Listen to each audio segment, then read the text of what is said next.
So this is the question which is there, and it deals with whatever we have covered in the yesterday's lecture. Try to attempt this question before we proceed to the last two sections, that is section 71 and section 72. तो आप लोग मुझे बताओ क्या answer होगा इसका.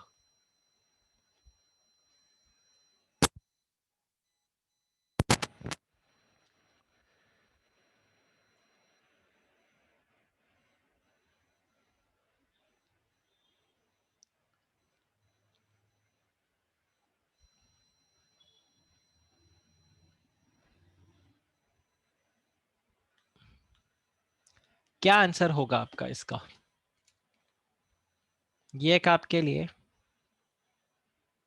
Case study जैसा question हो गया.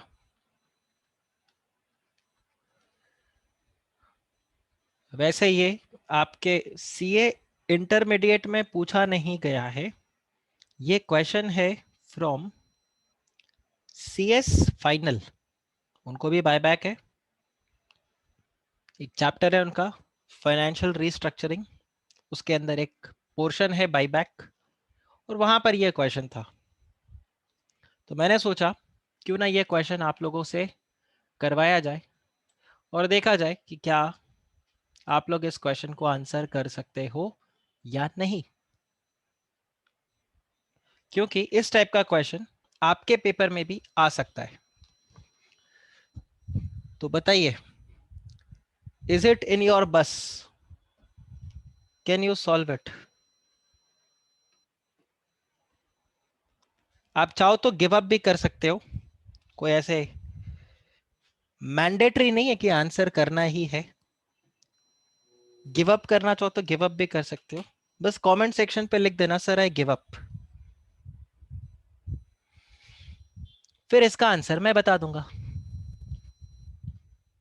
धवल बोल रहा है no, because only 10% of the shares can be bought back by passing board resolution.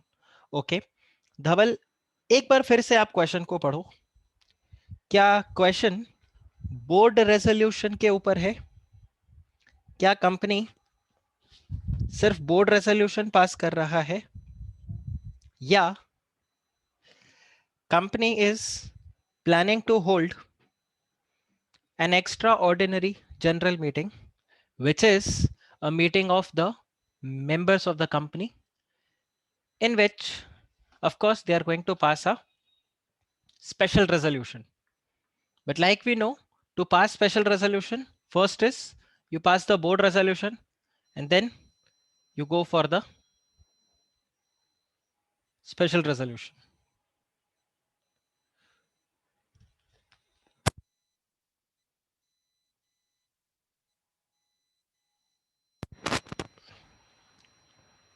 Buyback कर सकते हैं because after the default is made good, 3 years complete हो गया है.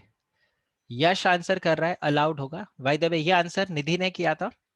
यश का आंसर है अलाउड होगा बिकॉज सब प्रोविजन को कंप्लाई किया है. Buyback is after 3 years of making good of the default and it is up to 25% of the share capital. Okay okay. Raunak बोल रहा है sir no, because if the default is done in the payment of financial institution then company can not buy back for minimum 5 years. Okay so ये आपके answers में read out कर रहा हूं. मैं किसी के भी आंसर को अग्री नहीं कर रहा, बट चलो अच्छा है इतने आंसर भी आए तो. बाकी बच्चों आप गिव अप कर रहे हो. Others,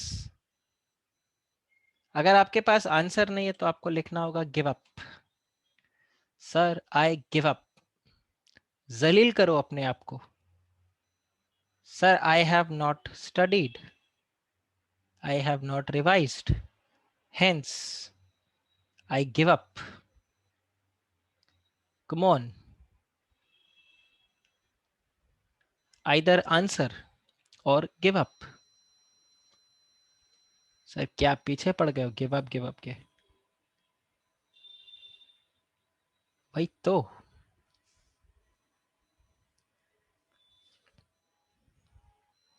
so Dhaval, Nidhi, Yash, Raunak, only 4 of you are going to answer. Dhaval को मैंने रिविजिट करने को बोला answer, so technically I have received answer from Nidhi, Yash and Raunak. Raunak 5 years कहां पे लिखा है? ऋतिक बोल रहा है बाईबैक हो सकता है बिकॉज डिफॉल्ट गुड होके 3 इयर्स हो गए हैं. ओके रौनक, 4 आंसर आए, 4 में से 3 आंसर ये बोल रहे 3 इयर्स का टाइम, आप बोल रहे हो 5 इयर्स का टाइम. विच मीन्स अगर आपका 5-3 हो जाए तो आप भी इन चारों के साथ में, इन तीनों के साथ में आ जाओगे और आपका आंसर नो से यस हो जाएगा. और अगर लॉ में 5 इयर्स लिखा है तो बाकी 3 जनों का आंसर चेंज हो जाएगा. सो प्लीज चेक 5 इयर्स कहां पे लिखा है, कहां लिखा है 5 इयर्स?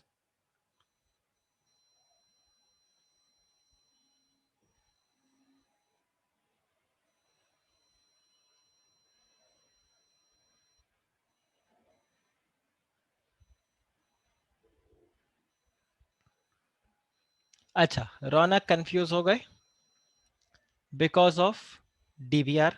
ओके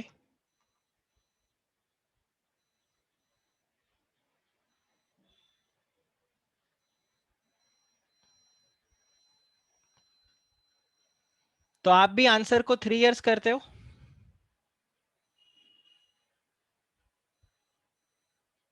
अच्छा क्वेश्चन है ना ये,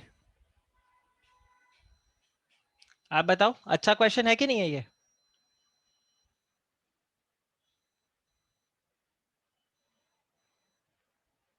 तो उज्जवल आंसर बताओ क्या होगा इसका?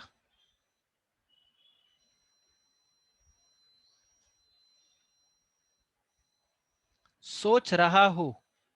उज्जवल इतना आप टाइम नहीं ले पाओगे, इतना टाइम आप नहीं ले पाओगे इस क्वेश्चन के लिए. देखो सबसे पहले आपको इसमें यह देखना है कंपनी क्या प्लान कर रहा है. Company intends to buy back. Okay now if the company intends to buy back then in that case company will have to pass the board resolution. Then 20% of, more than 20% वो कर रहे हैं या not more than up to 20% अगर कर रहे हैं तो इनको स्पेशल रेजोल्यूशन भी पास करना होगा. उसके लिए ये लोग ईजीएम भी कंडक्ट कर रहे हैं. So all this looks good. Now what is the issue here? The issue here is that company is defaulted. पर कंपनी ने कब डिफॉल्ट किया था? इन द ईयर 2012. ठीक है, यहाँ पे सर्टेन इंस्टॉलमेंट्स जो थे वो कंपनी ने डिफॉल्ट कर दिया था. ठीक है. अच्छा ये डिफॉल्ट क्यों था? डिफॉल्ट था एक्सीडेंटल. मुझे बताओ क्या इससे कोई फर्क पड़ेगा कि आपने जानबूझ के डिफॉल्ट किया या गलती से डिफॉल्ट हुआ? Is the reason of default relevant? Answer is no. तो क्या मैं ये जो सेंटेंस है यहाँ पे जैसे लिखा हुआ है it is noted by the board that the default was accidental, can I make this sentence blackout कर दूं इसको? क्या ये लाइन अगर मैं हटा दूं तो कोई फर्क पड़ेगा? आपके आंसर में कोई भी फर्क पड़ेगा इससे अगर ये सेंटेंस नहीं भी होता तो? Answer is no.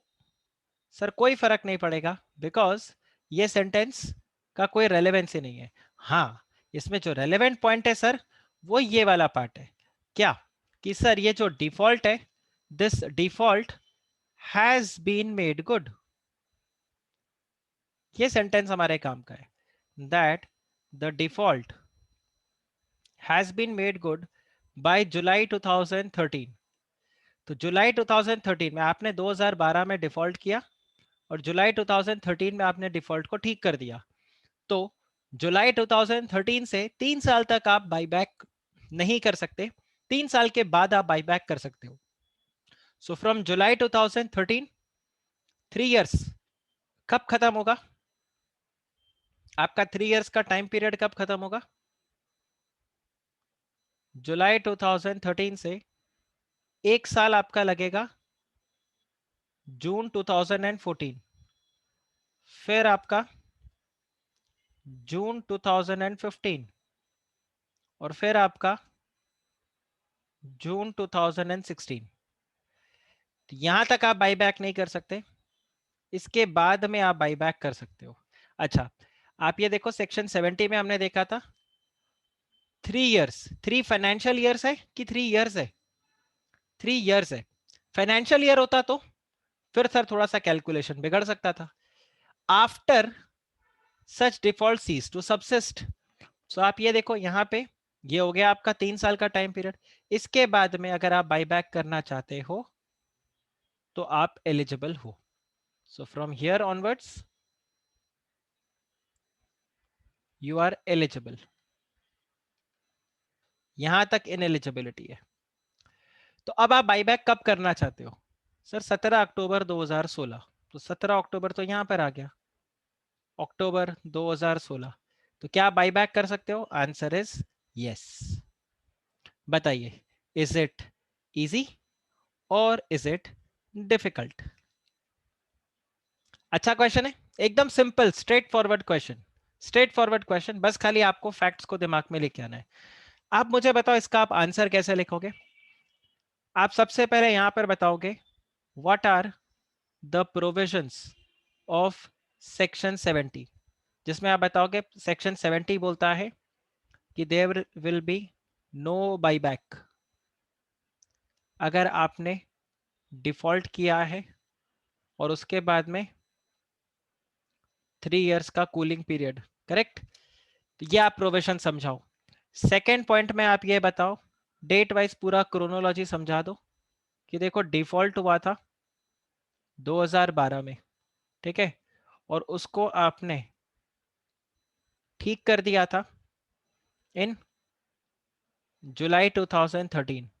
अभी ये पंचायती करने मत बैठ जाना कि सर अगर गलती से डिफॉल्ट हुआ था, एक्सीडेंटल था, तो 2012 से 2013 तक क्यों पहुंचे, why there was a delay. ना कहीं चार्टर्ड अकाउंटेंट बन के यहाँ पे ऑडिट एविडेंस ढूंढना शुरू कर दो, there is fraud and misrepresentation and what is the matter is the, ये सब शुरू कर दो। ये सब काम मत करना, क्योंकि हमें उससे कोई मतलब नहीं है डिफॉल्ट क्यों हुआ। See there is a reason why they have added this word, the default was accidental. ये बहुत सारे बच्चों को इमोशनल करेगा कि अरे हाँ यार बैंक की क्या गलती थी, ठीक है, तो ये वाला पॉइंट। इसके बाद में 3 इयर्स का टाइम पीरियड हो जाएगा, तो आपका जो 3 इयर्स कूलिंग ऑफ पीरियड है वो कब खत्म होगा? वो खत्म होगा at the end of June 2016। फिर कंपनी ने बोर्ड रेजोल्यूशन कब पास किया और अब कंपनी स्पेशल रेजोल्यूशन कब पास कर रहा है? This is in October 2016, hence company is eligible. और फिर फोर्थ थर्ड पॉइंट आप यहां पे बताओगे that buyback up to 10% is via BR and up to 25% is via SR. So here the company is planning to do a buyback of 20%. Hence, SR is to be passed, for which company is anyway holding a extraordinary general meeting. तो चाल से बताओ जी, simple. आपको structuring समझ में आया? आपका answer, सी आपका आंसर पता है कैसा होना चाहिए? You have to answer like a chartered accountant. Don't think that sir I am a CA intermediate student, feel like you are a chartered accountant. और एक जैसे प्रॉपर रिपोर्ट तैयार होती है, आप बिल्कुल वैसे रिपोर्ट तैयार करो। आपने जहां पे प्रोविजन को समझा दिया, फिर आपने जो इवेंट्स हुए उसको समझा दिया, और फिर आपने अपना कंक्लूजन दिया कि देखो ये मेरा राय है। ओके, ये क्लियर हुआ? आप लोगों को मैंने बताया था कैसे आंसर करना चाहिए लॉ के अंदर। आप लॉ में इस तरह से आंसर करो जिससे कि अगर किसी ने, सपोज कोई एक ऐसा इंसान है जिसने सेक्शन 70 नहीं पढ़ा, फिर भी आपके आंसर को देख के वो समझ जाए कि इसमें क्या हुआ है, लॉ क्या बोलता है, और अब क्या हो सकता है या नहीं हो सकता है, ठीक है। ये आपका आंसर इस तरीके से इतना सिंपल और परफेक्ट होना चाहिए, तो आपको मैक्सिमम मार्क्स मिलेगा। आया आपको समझ में? आप खुद सोचो कि अगर इस आंसर को आप फर्स्ट टाइम पढ़ते तो क्या आपको ये कॉन्सेप्ट क्लियर होता? हाँ, तो आपका आंसर परफेक्ट है। और नहीं, आप कंफ्यूज हो जाते या आपको आधा अधूरा इंफॉर्मेशन मिलता, तो फिर आपका आंसर अभी भी क्या है? वीक। तो सर हम एग्जाम में कैसे परफेक्ट लिखेंगे? आपको शुरू से प्रैक्टिस करना होगा। The more you practice the better your answer will be in the exam. Guys clear हुआ? पर ये भी ध्यान रखना, जो आपका पेपर चेक कर रहा है उसको प्रोविजंस पता है ना, पता चले उसको कुछ भी समझा के आ जाओ। तो ऐसा भी मत करना, बिकॉज जो आपका पेपर चेक कर रहा है definitely the person is experienced, that is the reason he is checking your paper. So in that case you have to be very very clear that your answer is correct and as per the provisions. Clear? Clear ये वाला point? Okay, now let's go ahead and start with section 71. So we'll start, we have only two sections for the day. One is section 71, another is section 72. ये दो complete होने के बाद we'll refer the module, and once we are done with the module then we will be through with it. And tomorrow we'll have the past year question session for the share capital and debentures. हाँ या ना? Share capital and debentures के लिए आपका past year question series यहाँ पे आ जाएगा। तो अब आप देखो यहाँ पे हम कवर करते हैं, लेट्स सी सेक्शन नंबर 71। तो अभी तक हम सिर्फ शेयर्स के बारे में पढ़ रहे थे, वो चाहे इक्विटी हो चाहे प्रेफरेंस हो। अब हम पढ़ेंगे डिबेंचर्स के बारे में, and you have section 71 which states that a company may issue debentures with an option to convert such debentures into the shares either wholly और partly at the time of redemption. इसका क्या मतलब हुआ कि एक कंपनी है वो convertible debentures को इशू कर सकता है। आगे क्या बता रहा है, provided that the issue of debenture with an option to convert such debentures into shares wholly or partly shall be approved by way of a special resolution passed at the general meeting. क्या आप मुझे इसका logic बता सकते हो? हमने इसका logic पहले भी पढ़ा है, क्या आप इसका लॉजिक बता सकते हो? तो चलो दो क्वेश्चंस इसमें आपके आते हैं। फर्स्ट इज, ये सेक्शन 71 का प्रोवाइजो क्या बोल रहा है, और सेकंड ऐसा क्यों बोल रहा है, what and why. Section 71 proviso, what and why.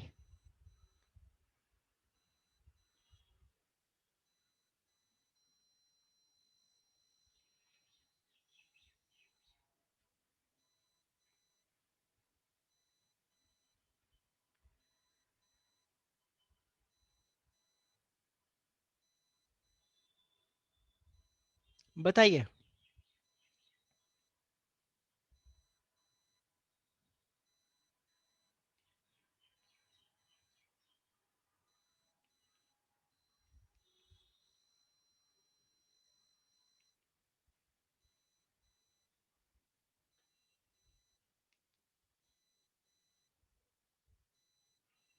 तो एक आंसर आया है विनीत का। विनीत बोल रहा है conversion of debt should be approved by special resolution.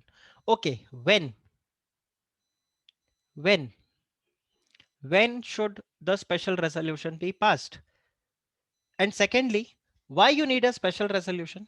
Debentures को कन्वर्ट कर रहे हो तो। धवर बोल रहा है to issue convertible debentures of the company, company must pass a special resolution. Perfect Dhaval, तो आपने विनीत के आंसर को और ज्यादा फिल्टर कर दिया। मैं नहीं बोल रहा आपने विनीत के आंसर को पढ़ के अपना आंसर किया, बट यस, विनीत के आंसर में जो इनकम्प्लीट था वो आपके आंसर में कंप्लीट आ गया, कि जब आप कन्वर्टेबल डिबेंचर्स को इशू कर रहे हो, अगर आप कन्वर्टेबल डिबेंचर्स को इशू कर रहे हो तो भाई डिबेंचर इशू करते वक्त ही स्पेशल रेजोल्यूशन पास कर दो। अब मेरा क्वेश्चन ये है, ये रिक्वायरमेंट क्यों है, why you have to pass the special resolution when you are issuing convertible debentures? Raunak बोल रहा है owners approval is required, but why?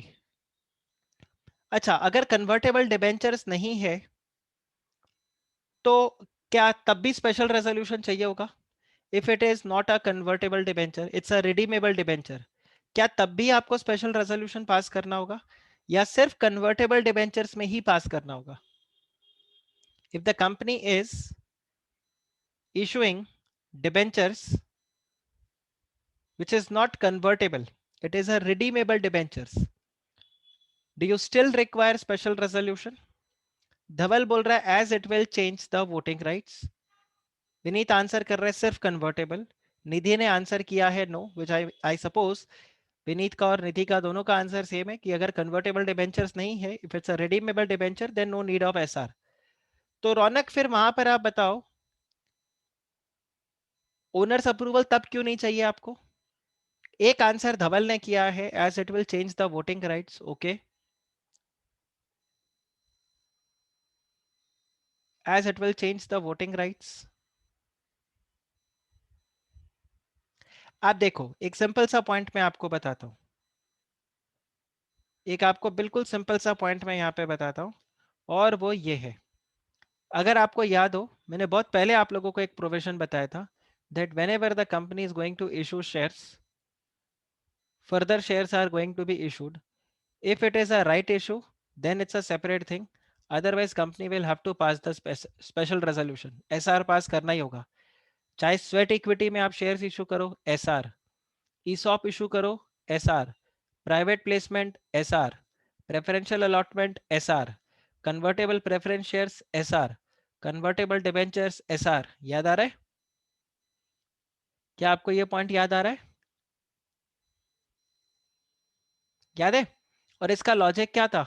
मैंने आपको बताया था, जब भी आप अपने एग्जिस्टिंग शेयर होल्डर्स के अलावा बाकी किसी शेयर होल्डर्स को डिबेंचर्स इक्विटी शेयर्स इशू करोगे, या फिर amongst the existing equity share holders उसमें से किसी स्पेसिफिक शेयर होल्डर या ग्रुप ऑफ शेयर होल्डर्स को शेयर्स इशू करोगे, सबको इशू नहीं कर रहे, सबको इशू करोगे तो वो राइट्स इशू हो जाएगा, बट आप सबको इशू नहीं कर रहे, आप कुछ स्पेसिफिक शेयर होल्डर्स को इशू कर रहे हो, लेट्स से प्रमोटर्स को इशू कर रहे हो, तो वहां पर वो फिर स्पेशल रेजोल्यूशन आपको पास करना पड़ेगा. याद आ रहा है? तो यहाँ पर भी वही वाला सेम सीन है कि सर हम कन्वर्टेबल डिबेंचर्स को इशू करेंगे, वो पार्टली हो चाहे फुल्ली कन्वर्टेबल हो, पर जब हम डिबेंचर्स को इशू करेंगे तो हमें एसआर पास करना होगा. अच्छा, ये इशू ऑफ डिबेंचर के टाइम पे एसआर क्यों पास करना है? हम तो अभी शेयर्स इशू कर ही नहीं रहे. डिबेंचर्स लेट्स से 5 साल बाद कन्वर्ट होंगे, तो डिबेंचर्स के लिए मतलब हमें एसआर कब पास करना होगा? लेट्स से 2020 में मैंने डिबेंचर्स को इशू किया, जिसको मैं कन्वर्ट करूंगा 2025 में. So when is the SR needed? In the year 2020 और इन the year 2025? Nidhi has answer 2020, Yash has answer 2020, Hrithik ने भी 2020 बोला. ओके, तो सभी आंसर यहाँ पे 2020 बोल रहे हैं. But why 2020? It will get converted in 2025. So why that approval is needed right now? Why do I need that approval right now? क्यों चाहिए हमें अभी के अभी?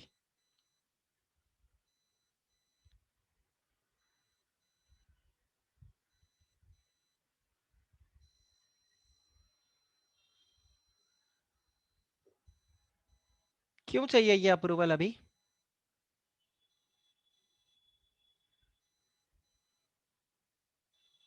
It is because, हाँ वेरी गुड, ये आप देखो, ये अब आप लोग अब लॉ को समझ रहे हो, राइट? rather than rectification, अब आप लॉ को समझ रहे हो. Conditions of debentures are finalized at the time of issue. Sub conversion and terms are known during the time of issue because the rules of redemption are prefixed. Sir, आप सोचो, अगर हमने 2020 में एसआर पास नहीं किया, 2025 में एसआर पास करने का प्रोविजन रखेंगे, एंड सपोज 2025 में एसआर पास नहीं हुआ, तो ये डिबेंचर होल्डर्स का क्या हाल होगा? आपने टर्म्स ऑफ इशू में लिखा था हम आपको इक्विटी शेयर्स में कन्वर्ट करके देंगे, और शेयर होल्डर्स एसआर पास नहीं कर रहे, तो हम उनकी मर्जी के बिना डिबेंचर्स को कन्वर्ट भी नहीं कर सकते. तो कहीं ना कहीं तो वायलेशन होगा. इधर आप कंपनीज एक्ट को वायलेट करोगे अगर बिना एसआर के आपने कन्वर्ट कर दिया, और आप अगर कन्वर्ट नहीं करते हो तो आपने टर्म्स ऑफ इशू को वायलेट कर दिया, ब्रीच ऑफ कॉन्ट्रैक्ट. यस और नो? It is going to be a breach of contract. one of the terms of the contract was that the debentures is going to be redeemed into by way of conversion into equity shares. You're not converting them. Why you are not converting? Because it will result in violation of the companies act. तो आया आपको समझ में? ये problem हो जाएगा. इसीलिए company को क्या बोला है, 2020 में अपने शेयर होल्डर्स को पूछ लो क्या वो इस चीज का परमिशन देते हैं कि नहीं देते. तो अगर 2020 में डिबेंचर्स इशू करते हैं टाइम, इन केस एसआर पास नहीं हुआ, तो आप फ्री हो ना, डिबेंचर्स इशू ही नहीं करना है कि भाई शेयर होल्डर्स अग्री नहीं कर रहे, तो एटलीस्ट कन्वर्टेबल डिबेंचर्स इशू मत करो, करना है तो रिडीमेबल कर दो. बट अगर 2020 में एसआर पास हो गया, तो यू नो 2025 में आपको कोई भी प्रॉब्लम नहीं होगा. Does this make sense? Does this make sense? I am very happy to see Yash, Nidhi, Raunak, आप तीनों के आंसर को, आई एम श्योर बाकी लोग भी आंसर करते इसको, बट उसके पहले मैंने आंसर कर दिया ये वाला. But I am very happy कि आप लोगों ने आंसर यहाँ पर किया, राइट? चलिए, तो अब हम आगे देखते हैं. आगे क्या बता रहा है? No company shall issue debentures carrying voting rights. तो डिबेंचर्स में कभी भी वोटिंग राइट्स आपको नहीं मिलेगा, एक ये प्रोविजन आपके पास यहाँ पे दिया हुआ है. और आगे बता रहा है सिक्योर्ड डिबेंचर्स में be issued by a company subject to such terms and conditions as may be prescribed. तो एज में बी प्रिस्क्राइब्ड का मतलब क्या है? एज में बी प्रिस्क्राइब्ड का क्या मतलब है? आपको रूल्स को रेफर करना होगा, और हम यहाँ पे रेफर करेंगे रूल 18 को, rule 18 of share capital and debentures. Very very good Nidhi. तो हम यहाँ पे रूल 18 को देखेंगे। चलो ये मैं आपको पीछे स्लाइड्स में लिखवा दूंगा, आपको पूरा पूरा रूल पढ़ना नहीं पड़ेगा, मैं आपको सीधा टर्म्स वहां पे लिखवा दूंगा, but it is as per rule 18। अगर याद रखो तो ठीक, नहीं तो कोई दिक्कत नहीं है, बस इतना याद रखना कि आपको रूल्स में दिया हुआ है। आगे बता रहा है that when where the company debentures are issued by a company under this section, the company shall also create debenture redemption reserve account out of the profits of the company which is available for the payment of dividend, and the amount credited on such account shall not be utilized by the company except for the redemption of debentures। क्या आपका company accounts में redemption of debentures हो गया? Accounts में redemption of debentures हो गया? Advance accounts में है ना वो, आज स्टार्ट हुआ है। चलो बहुत ही अच्छा, अब तो आप बिल्कुल स्ट्रेट अवे कोरिलेट कर लोगे यहाँ पे। ठीक, अब आप देखो यहाँ पर, अगर आप देखो तो आप डीआरआर क्रिएट करते हो, डिबेंचर रिडेम्पशन रिजर्व। अभी आपने अगर नहीं किया तो अब आप करोगे। विनीत करते हैं, उसको डिस्कस करते हैं हम एक बार, जो अभी चल रहा है उस पर फोकस रखो। ठीक, आप यहाँ पे देखो डीआरआर क्रिएट करते हो, आप देखना जब आप अपने रिडेम्पशन ऑफ डिबेंचर्स आप पढ़ोगे तो लास्ट एंट्री वहां पर जो आपको मिलता है वो रहता है आपका debenture redemption reserve. Not last entry, last entry तो सीआरआर का होता है, डीआरआर का एंट्री आपको मिलेगा। हर साल आप डीआरआर क्रिएट करते हो वहां पे, डिबेंचर रिडेम्पशन रिजर्व, और उसको आप कैंसिल करोगे सिंकिंग फंड करके। आपका एक पूरा फुल फ्लेजेड एक क्वेश्चन होगा। तो आप क्यों क्रिएट करते हो, why you do all these things? Because the companies act requires हो। जिस दिन section 71 subsection 4 along with the corresponding rules delete हो गए, उस दिन से अकाउंट्स में आपका डीआरआर का एंट्री खत्म हो जाएगा। ओके,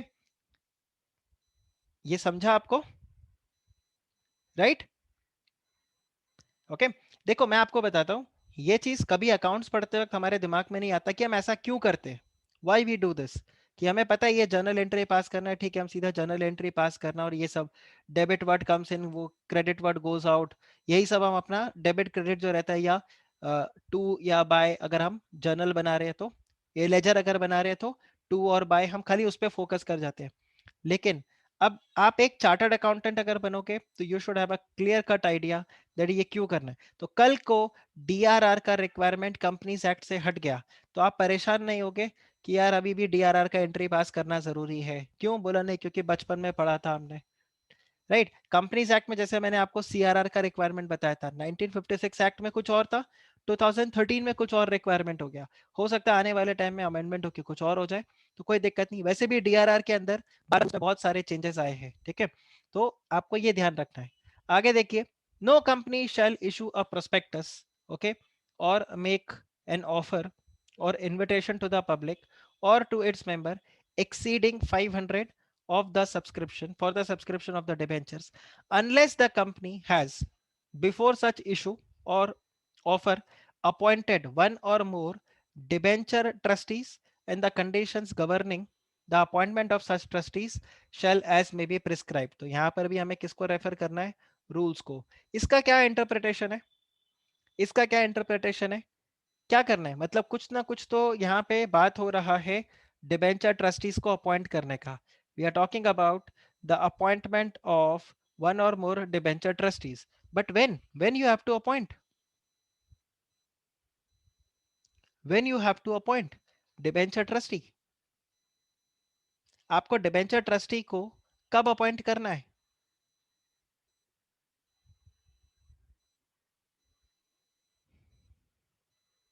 डिबेंचर ट्रस्टीज को कब अपॉइंट करना है आपको?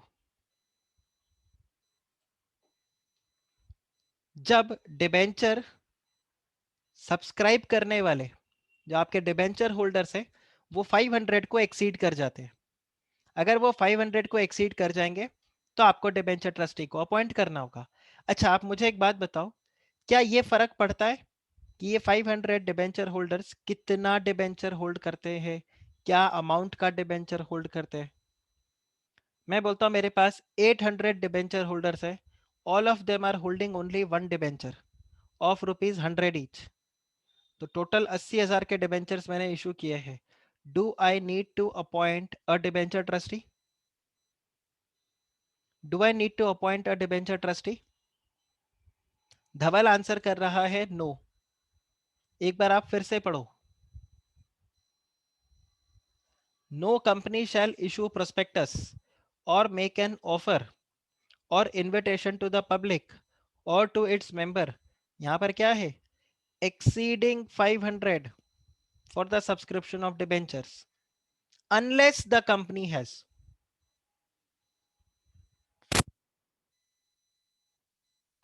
अब आप बताइए, अगर मैं प्रथमेश, आपने कॉन्ट्राडिक्टिंग आंसर कर दिया. ऊपर आपने लिखा मोर देन 500 पे आपको डिबेंचर ट्रस्टी को अपॉइंट करना है और यहां पर आप आंसर कर रहे हो नो. अमाउंट से कोई फर्क नहीं पड़ेगा. If you have more than 500 debenture holders, in that case you'll have to appoint debenture trustee. बताओ, is this clear? Is this clear? बच्चा लोग, is this clear? ये वाला पॉइंट ठीक है. अब आपको एक और पॉइंट मैं बताता हूं. अगर मतलब ये 500 का लिमिट क्यों दिया है?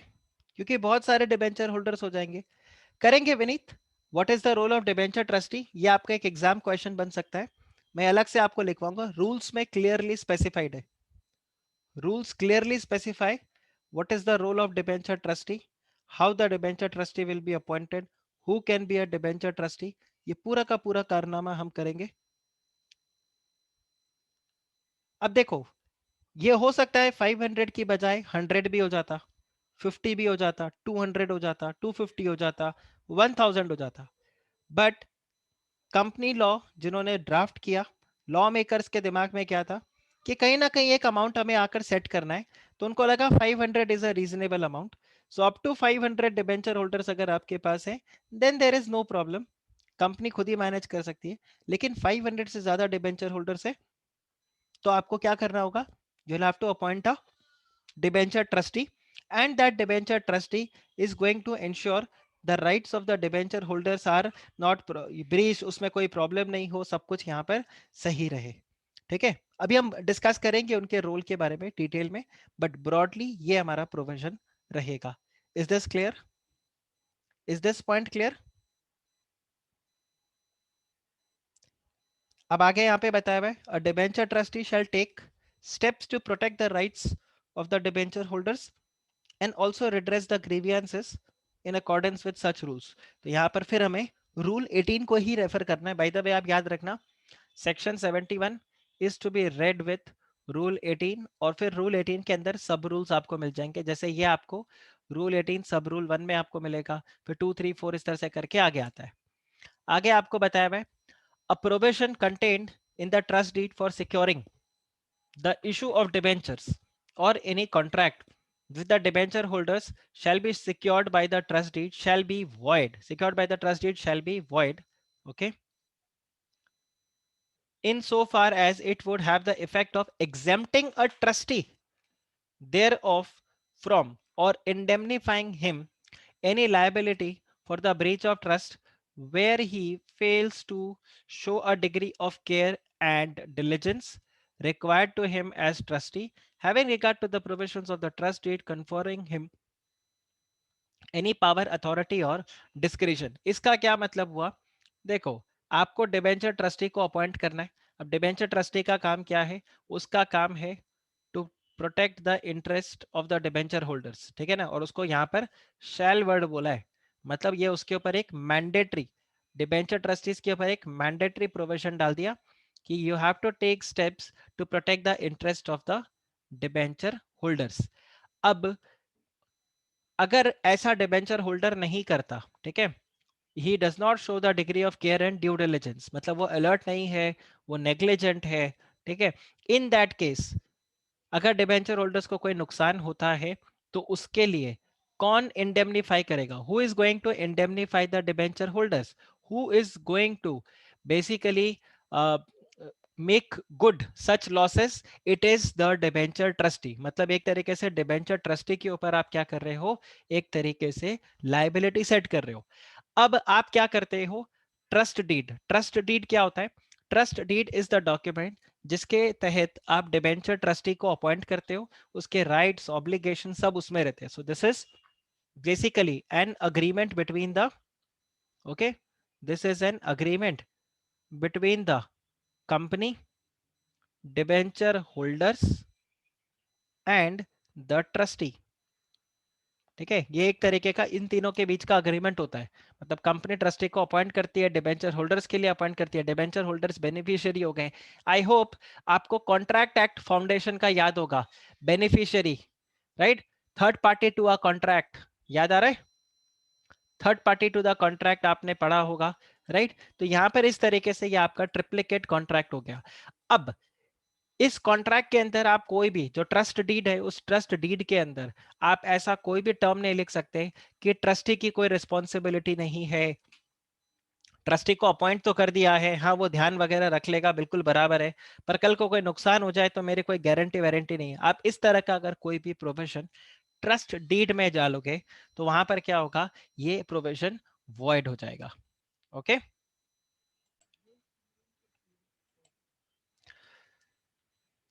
सो इस तरीके से अगर आपने यहां पे कोई भी कंडीशन डाला तो वो enforceable नहीं होगा, it is going to be void।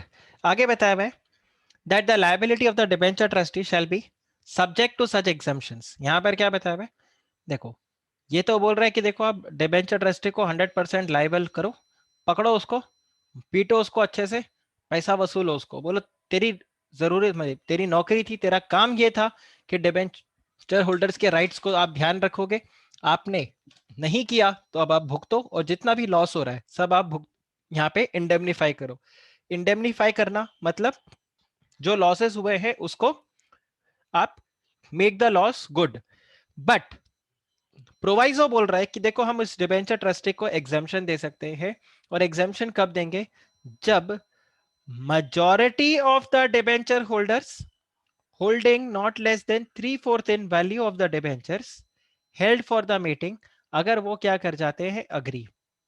देखो यहां पर किस चीज का बात हो रहा है, यहां पर दो रिक्वायरमेंट है, एक तो बोल रहा है majority of the debenture holders, और दूसरा बोल रहा है holding not less than 3/4 in value। तो दो रिक्वायरमेंट्स आपको चेक करना होगा।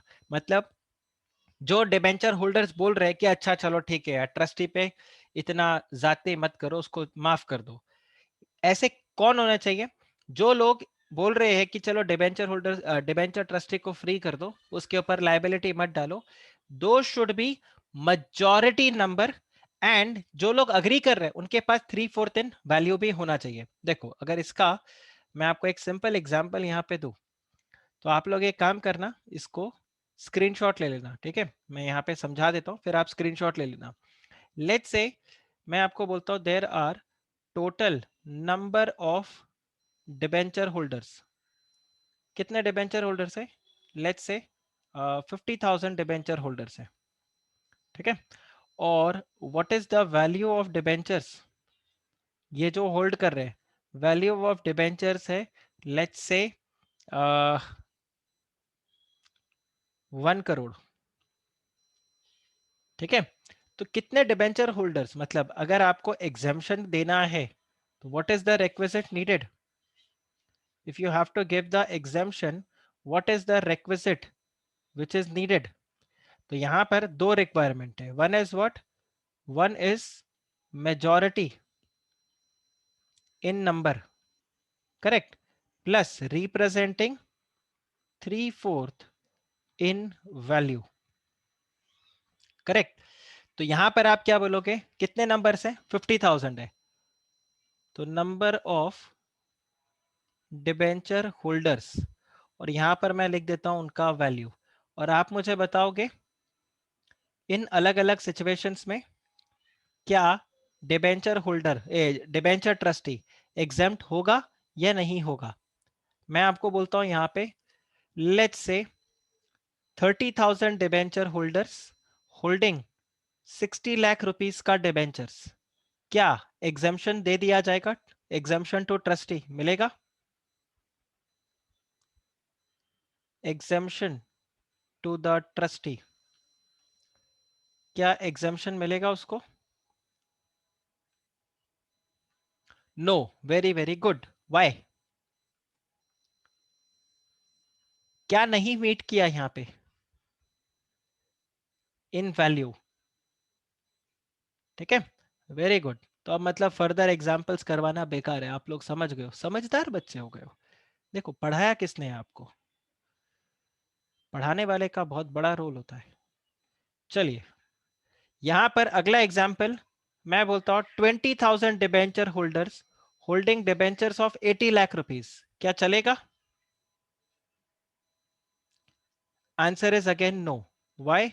बिकॉज यहां पे सलोनी आंसर यहां पर नो हो जाएगा, बिकॉज नंबर ऑफ होल्डर्स वो नहीं मिला आपको। यहां मेजोरिटी चाहिए था, मेजोरिटी नहीं मिला यहां पर। हाँ, the number is not in majority.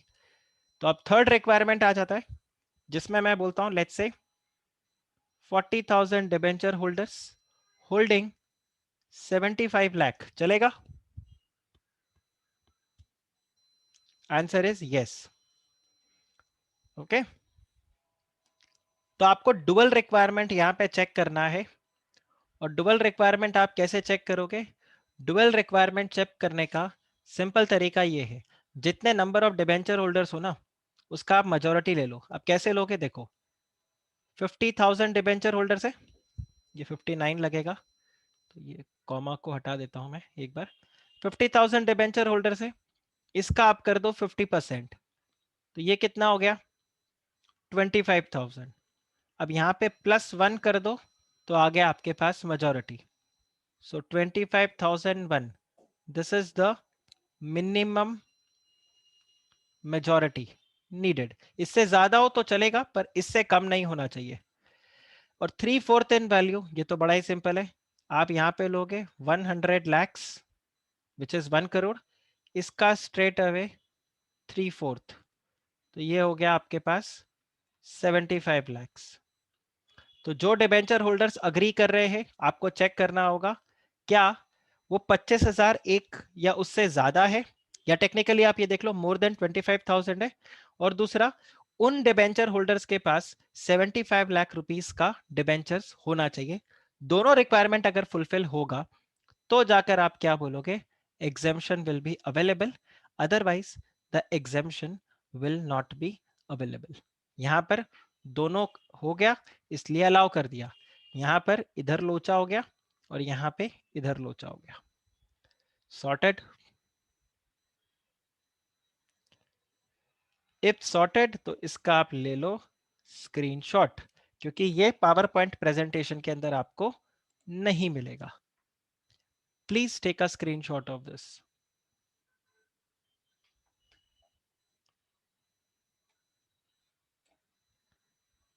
Done?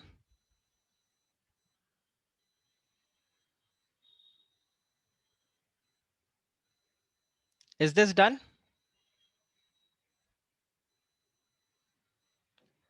Okay,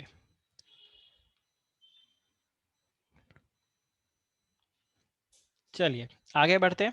अब यहाँ पे बताया हुआ है, अ company shall pay interest and redeem the debentures in accordance with the terms and conditions of their issue. और आगे बताया हुआ है, where at any time the debenture trustee comes to a conclusion that the assets of the company are insufficient or are likely to become insufficient to discharge the principal amount as and when it becomes due, the debenture trustee may file a petition before the tribunal, and the tribunal may, after hearing the company or any other person interested in the matter, by order, impose such restriction on incurring any further liability by the company or as the tribunal may consider necessary in the interest of debenture holders। तो इसका क्या मतलब हुआ? विनीत पूछ रहा है sir exemption in what case? What exemption you are talking about? आप ये एग्जाम्शन की बात कर रहे हो? हाँ, तो आप मुझे बताओ, ये प्रोवाइजो किसके लिए है? सब सेक्शन 7 के लिए, correct? This proviso is for sub section 7, Vineet. Okay, what is subsection 7 all about? What is subsection 7 all about?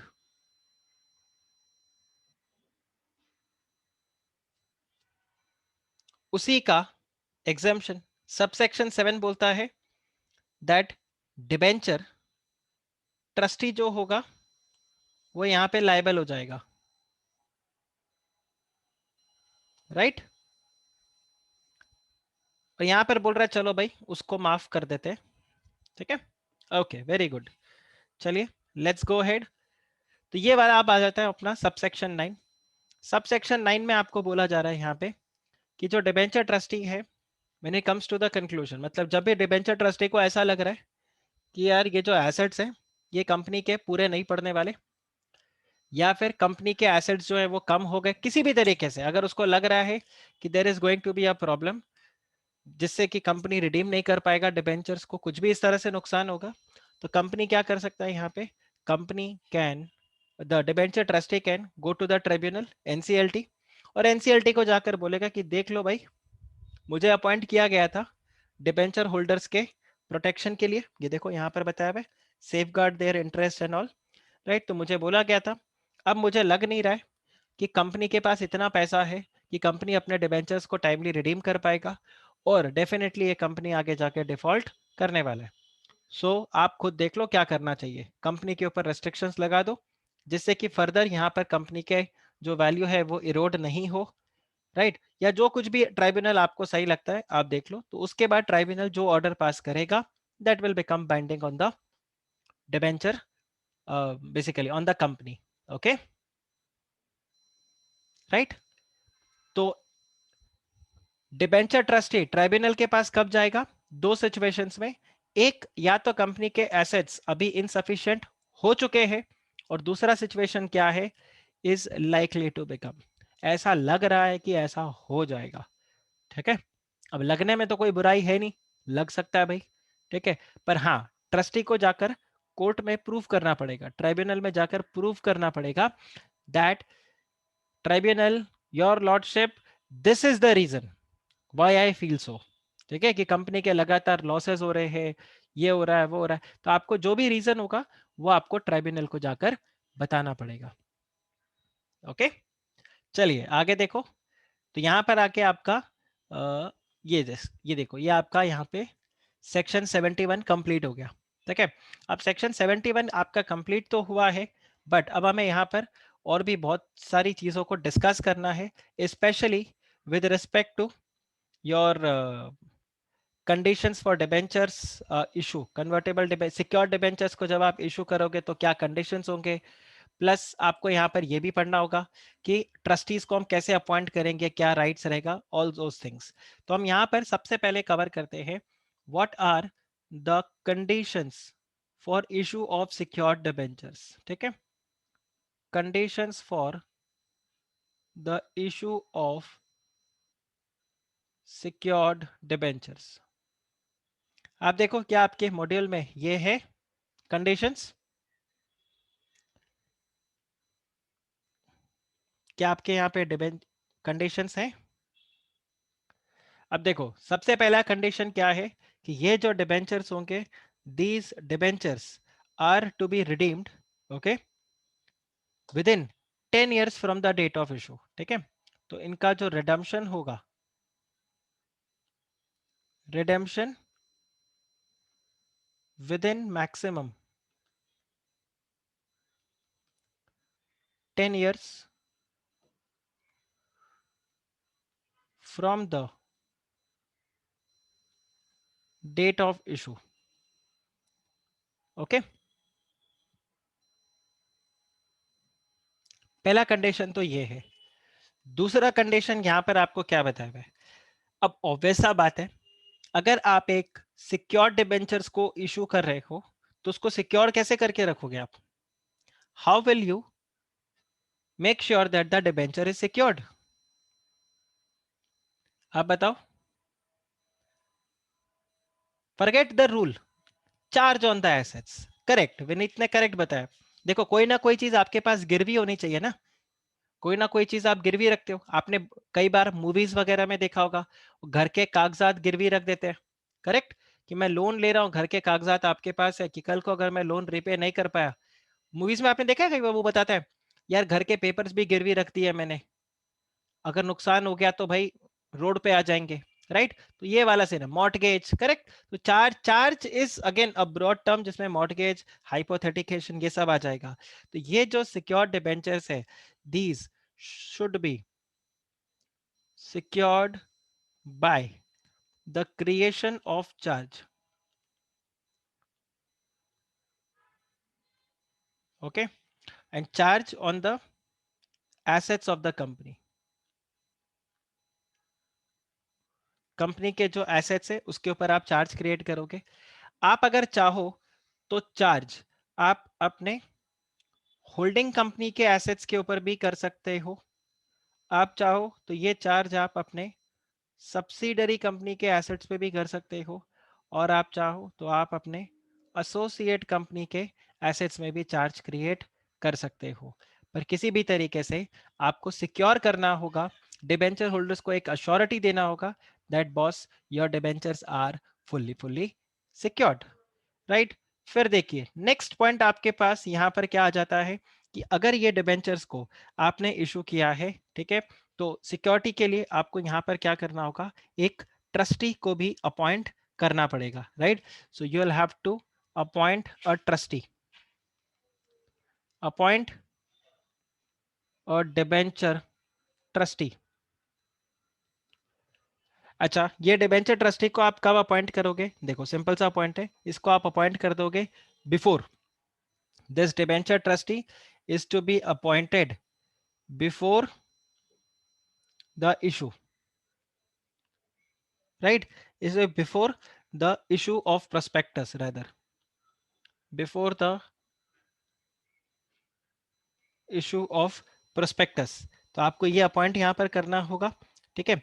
और जैसे ही आपका यहां पे डिबेंचर्स अलॉट हो गए, आपको फिर ट्रस्ट डीड को भी एग्जीक्यूट करना होगा। So the debenture trustee is to be appointed before the issue of prospectus, plus इसके साथ में आपको एक और चीज यहां पर ध्यान रखना है that the company will have to execute the trust deed.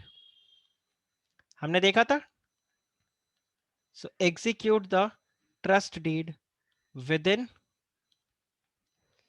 60 days from the allotment, right? आप जब यहां पे ट्रस्ट डीड को आपने एग्जीक्यूट कर दिया तो 60 days फ्रॉम द अलॉटमेंट। आप बताओ, is this clear? Is this clear ये वाला? अच्छा, आप जब ये यहाँ पे सिक्योर करोगे by creating charge on the assets, ये चार्ज किसके फेवर में होगा? ये चार्ज किसके फेवर में होगा? Charge will be in favour of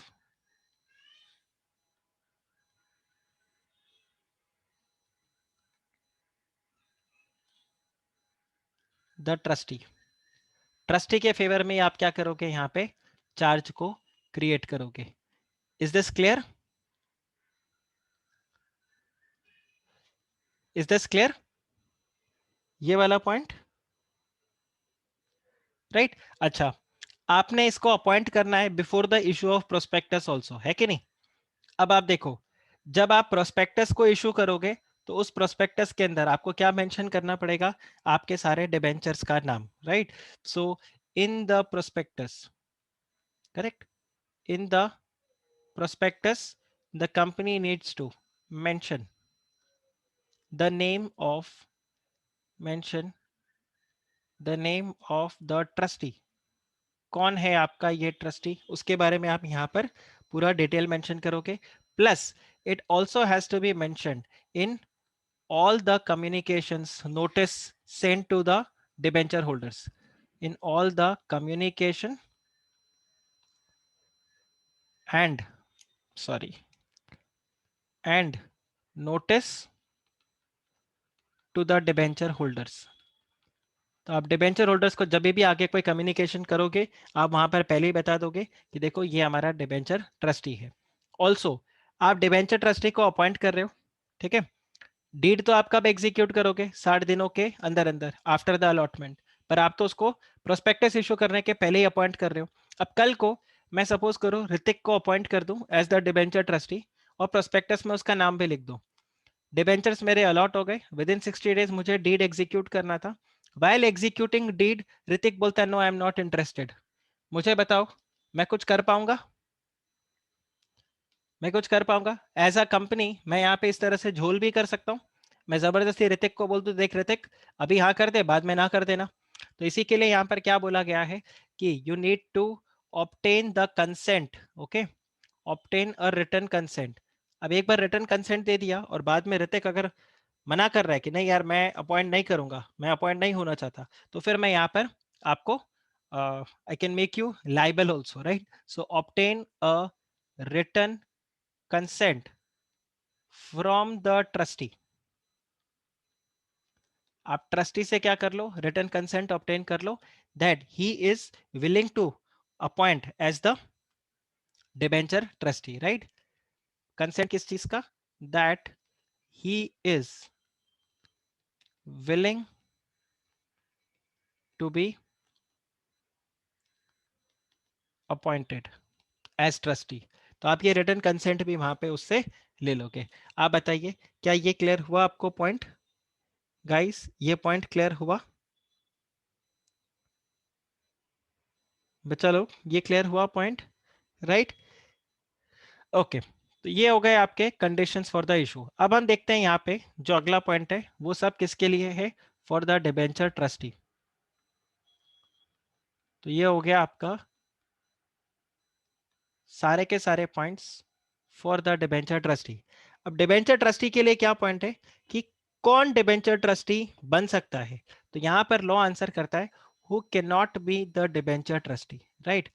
so he will not be eligible, the person will not be eligible for the appointment. A person will not be eligible for the appointment as debenture trustee if, अब आपके पास यहां पर काफी सारे points आ सकते हैं। अब इसमें क्या है? अगर आप कंपनी के बेनिफिशियरी हो, ठीक है, इफ यू आर बेनिफिशियरी और beneficially holding the shares of the company, right, if you are holding the shares of the company, तो आप यहां पर डिस्क्वालीफाई हो जाओगे। अगर आप क्या हो? कंपनी के प्रमोटर हो, if you are the promoter of the company, या फिर लेट्स से आप कंपनी के डायरेक्टर हो, या आप कंपनी के केएमपी हो, ठीक है, या फिर आप कंपनी के ऑफिसर हो, कोई भी और ऑफिसर हो। और देखो किसका किसका? Company, holding company, subsidiary company, associate company. आया? ये क्लियर हुआ? तो अगर आप यहाँ पे इनमें से कहीं पर भी आप फॉल करते हो तो यू आर अगेन डिस्क्वालिफाइड। इसके अलावा अगर आप देखो if you are beneficiary from the company, अगर आपको कंपनी से कहीं से भी किसी तरीके से पेमेंट मिल रहा है, if you are beneficially basically if you are a beneficiary and entitled to receive money from the company, entitled to receive basically money from the company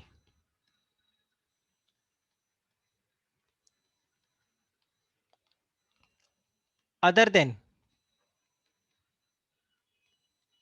the remuneration as debenture trustee, तो आप क्या हो जाओगे? आप disqualify हो जाओगे, क्योंकि आपको कहीं ना कहीं तरीके से कंपनी से पैसा मिल रहा है तो आपको नहीं मिलेगा। इसके अलावा इफ यू आर इनडेटेड, ठीक है, if you are indebted to the company और इट्स होल्डिंग कंपनी और इट्स सब्सिडरी कंपनी और द एसोसिएट कंपनी, तो भी आपको नहीं मिलेगा। या फिर आपने अगेन कोई guarantee if you have furnished any guarantee for the debts which is secured by the debentures, right, तो भी आप यहाँ पर disqualify हो जाओगे. If you have furnished the guarantee, okay, if you have furnished the guarantee for the principal debts secured by,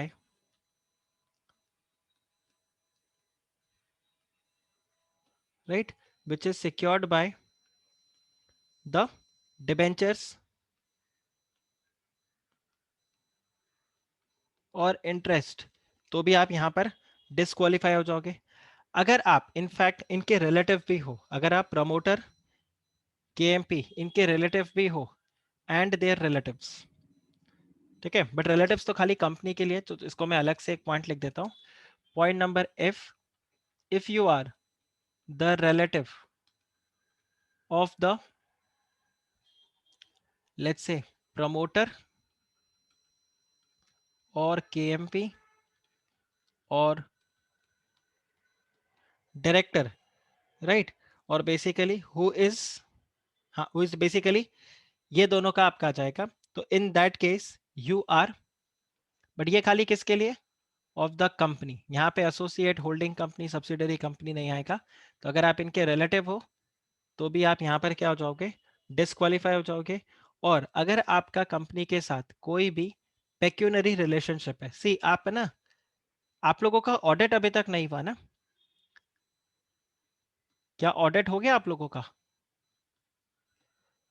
क्या आप लोगों का ऑडिट हो गया, नहीं हुआ, चलो ऑडिट होगा तो आप इन सब ऐसे रेस्ट्रिक्शंस को खूब देखोगे. तो अगर आपका कोई भी तरीके का पेक्यूनरी रिलेशनशिप है with the company, pecuniary relationship मतलब आपका एक मटेरियल रिलेशनशिप है कंपनी के साथ. अब ये मटीरियलिटी कैसे पता चलेगा, कि आपको कंपनी से क्या मिल रहे हैं, जो आपको अमाउंट मिल रहा है दैट इज 2% और मोर.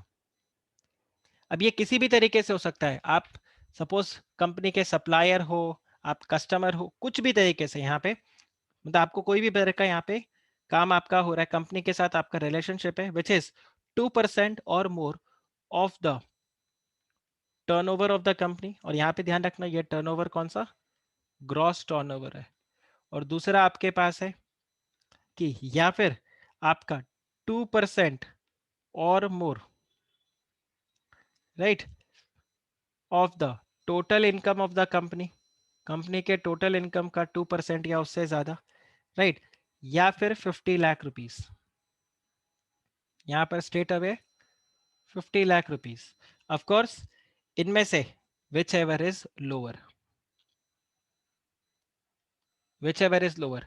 अगर आपका है तो यहां पर क्या हो जाएगा, हम बोलेंगे आपका कंपनी के साथ पेक्यूनरी रिलेशनशिप है, तो आप यहां पर ट्रस्टी नहीं बन सकते. आप बताओ, is this clear, is this clear ये वाला पॉइंट, राइट. काफी लंबा चौड़ा आपका ये लिस्ट है. You can not be the trustee of the company. अच्छा सर, सपोज कंपनी में आप डिबेंचर ट्रस्टी की तरह अपॉइंट हो गए और बाद में इनमें से कुछ हो गया, तो क्या होगा, आप मुझे बताओ.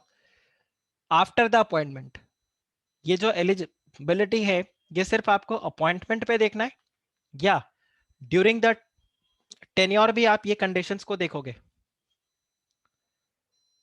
आप ड्यूरिंग द टेन्योर भी ये कंडीशंस को देखोगे क्या, ड्यूरिंग भी. तो सपोज यश, आप मुझे बताओ, आपकी, you are the debenture trustee, okay, you are the debenture trustee of a company, listed company, ठीक है, और प्रमोटर की डॉटर के साथ आपकी शादी हो जाए, तो आप रिलेटिव बन गए ना फिर, आ गया, सन इन लॉ रिलेटिव में आ जाता है.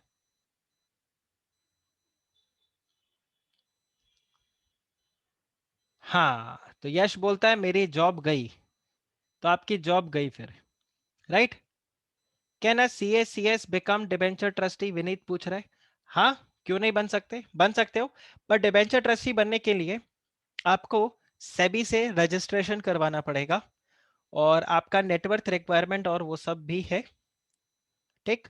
तो डिबेंचर ट्रस्टी बनने के लिए आपको, इज अ इंटरमीडियरी, जैसे ब्रोकर हो गया, इन्वेस्टमेंट एडवाइजर हो गया, ठीक है, रिसर्च एनालिस्ट हो गया, वैसे ही डिबेंचर ट्रस्टी भी एक तरीके का इंटरमीडियरी है, तो आपको सेबी से रजिस्ट्रेशन करवाना पड़ेगा। ठीक है, तो आप यहां पर ध्यान रखो, ऐसे सिचुएशन को हम क्या बोलेंगे, जब हम बोलेंगे कि भाई यहां पर तो यश की नौकरी गई, तो उसको हम क्या बोलते हैं, उसको हम बोलते हैं casual vacancy, that is called as casual vacancy. Sir CS can't be the debenture trustee ना, he is in the definition of KMP. अच्छा, आप मुझे बताओ यश, मैं एक कंपनी सेक्रेटरी हूं, यस और नो? मैं एक कंपनी सेक्रेटरी हूं, ओके। क्या मैं किसी कंपनी का केएमपी हूं? क्या मैं किसी कंपनी का केएमपी हूं? Answer is no, I am into practice. ठीक है, तो मैं किसी कंपनी का केएमपी नहीं हूं। तो ध्यान रखना, company secretary of the company can not be the debenture trustee, but other than that तो हो ही सकता है ना, कल को आप सीए बन जाओ, और वो आप बनोगे ही, आप सर्टिफिकेट ऑफ प्रैक्टिस लो, और आप बोलो कि नहीं यार मुझे डिबेंचर ट्रस्टी बनना है, तो आप डिबेंचर ट्रस्टी बन सकते हो, there is no problem. Okay, हाँ, तो अब हम वापस से बात कर रहे थे, वी वर डिस्कसिंग अबाउट कि जब अपॉइंटमेंट था तब तो कोई प्रॉब्लम नहीं थी, लेकिन बाद में कुछ झगड़ा हो गया। झगड़ा हो गया मतलब बाद में किसी तरीके का डिस्क्वालिफिकेशन अट्रैक्ट हो गया, तो हम क्या बोलेंगे, ये हो गया casual vacancy in the office of debenture trustee. Debenture trustee के ऑफिस में कैजुअल वैकेंसी आ गया। ठीक है, अब ये कैजुअल वैकेंसी क्यों आ सकता है, this casual vacancy can come due to let's say any disqualification, या फिर आप ये देख लो कुछ भी ऐसा एक्ट हो गया जिसकी वजह से आप वहां पर, मतलब बेसिकली आपको सिर्फ ये देखना है डिस्क्वालिफिकेशन और एनी अदर रीजन। अब अदर रीजंस के अंदर क्या हो जाएगा, इनकेपेसिटी।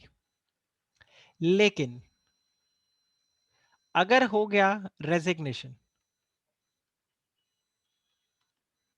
देखो यहां तो यश आपकी शादी हो गई, यहां पर क्या हो गया, डेट करके आपको ब्रोजोन कर दिया, तो आपने बोला ऐसी की तैसी मैं रिजाइन करता हूं, मुझे इस कंपनी और इनके प्रमोटर्स, इनकी बेटी किसी के साथ कोई रिलेशन ही नहीं रखना है, खत्म काम, ये कभी भी धोखा दे देते हैं। तो आपने बोला I resign from the post of debenture trustee, तो भी हम क्या बोलेंगे, कैजुअल वैकेंसी आ गया है। कैजुअल वैकेंसी का मतलब क्या होता है, हम देखो जब सेक्शन 138 139 से 148 पढ़ेंगे, ऑडिटर्स वाला चैप्टर, वहां पर भी कैजुअल वैकेंसी आएगा, और आप लोग ऑडिट में भी कैजुअल वैकेंसी पढ़ोगे।